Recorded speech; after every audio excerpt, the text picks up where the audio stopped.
नमस्कार, आप देख रहे हैं वीके न्यूज और मैं दुष्टुर उपाध्याय। पिछले कई दिनों से देश के कई हिस्सों में नागरिकता कानून और एनआरसी को लेकर विरोध प्रदर्शन चल रहा है।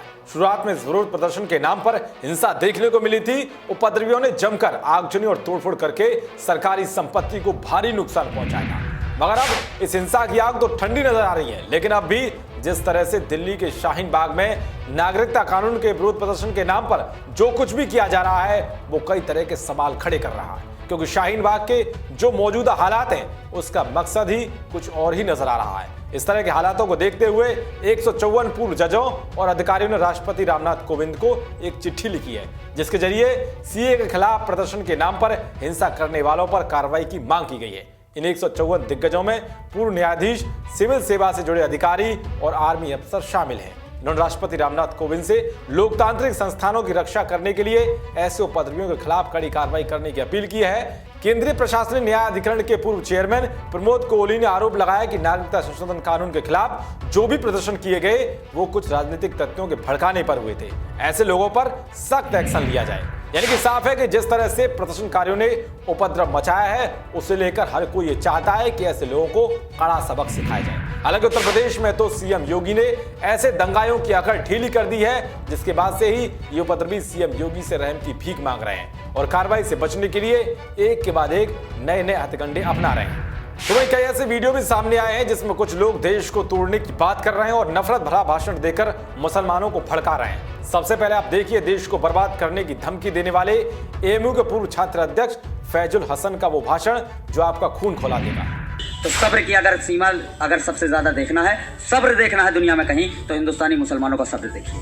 आकर के 47 से बाद 2020 तक के ये सब्र है जो मुसलमान कर रहे हैं। कभी कोशिश नहीं किया कि हिंदुस्तान टूट जाए, वरना रोक नहीं पाएंगे। हम वो कौम से हैं, अगर हम बर्बाद करने पाएंगे तो छोड़ेंगे नहीं, किसी भी देश को खत्म कर देंगे, इतना गुस्सा है। तो देखा आपने, भाईजान कह रहे हैं कि हम उस कौम से हैं, अगर बर्बाद करने पर आ गए तो छोड़ेंगे नहीं, किसी भी देश को खत्म कर देंगे। यानी कि इनके दिमाग में क्या चल रहा है वो आप अच्छे से समझ सकते हैं। साथ ही भाईजान ने एक और बड़ी बात कही है कि दुनिया में कहीं भी सब्र देखना है तो हिंदुस्तान के मुसलमानों का देखिए। 1947 से 2020 तक मुसलमान सब्र कर रहा है कि हिंदुस्तान टूट ना पाए। अब इन जहर घोलने वालों से पूछिए कि क्या भारत में मुसलमानों को बंदी बनाकर रखा गया है या फिर इन्हें अछूत रखा गया है। अगर ऐसा सोचते हैं तो फिर देश के बंटवारे के बाद से ही इनका विकास और जनसंख्या कैसे बढ़ी है। और हाँ, एक बार उन पाकिस्तानी हिंदुओं की ओर देख लीजिए जहां 24% हिंदू थे, वहां केवल और केवल 1.3% हिंदू बचे हैं। वो कहां चले गए? क्या उन्हें धरती खा गई या फिर वो भूत प्रेत बनकर आसमान में घूम रहे हैं? इसके अलावा फैजुल हसन जैसे ही भाषण बोलने वालों के और भी कई वीडियो सामने आए हैं, उन्हें भी एक बार देख लीजिए। पहले भी दर्ज कर चुका हूं, 5 लाख लोग हमारे पास हो ऑर्गेनाइज्ड, तो हम हिंदुस्तान और नॉर्थ ईस्ट को परमानेंटली कट कर सकते हैं। पर हम परमानेंटली नहीं तो कम से कम 1 महीने के लिए तो कट कर ही सकते हैं। मतलब इतना मवाद डालो पटरियों पर, रोड पे, उनको हटाने में 1 महीना लगेगा, है कि नहीं? जाए एयरफोर्स से असम को काटना हमारी जिम्मेदारी।